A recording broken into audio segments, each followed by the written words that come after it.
I sort of grew up as a PK, a preacher's kid.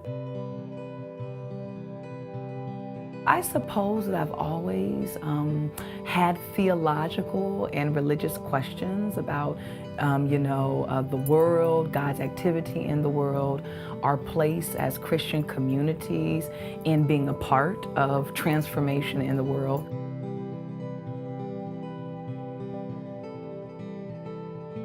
Grew up in a small Pentecostal church.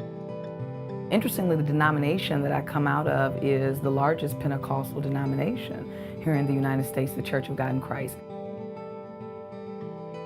I was a political and economics major, and my junior year, taught English as a second language in India.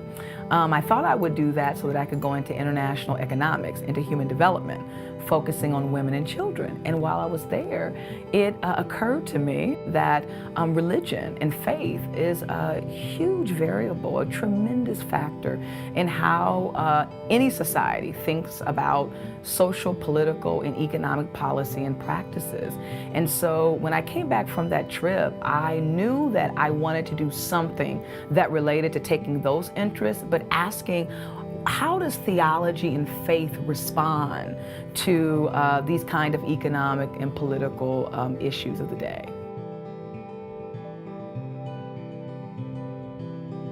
For me, part of equipping students first means turning to our faith traditions in terms of their possibilities and limitations.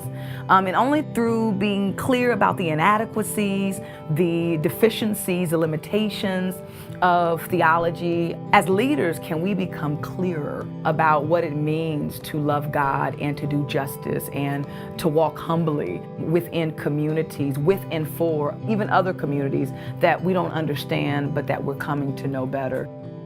Ultimately, theological education is directed towards beloved communities.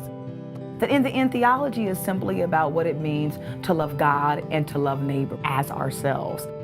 And that love manifests itself in a kind of justice praxis that is not a kind of sentimental love, but it's sort of a love that is deeply attentive to what it means to love the other, even the radical or different or quote unquote alien other. And so for me, theology is nothing more or nothing less than that, the love of neighbor and God, which is about beloved communities.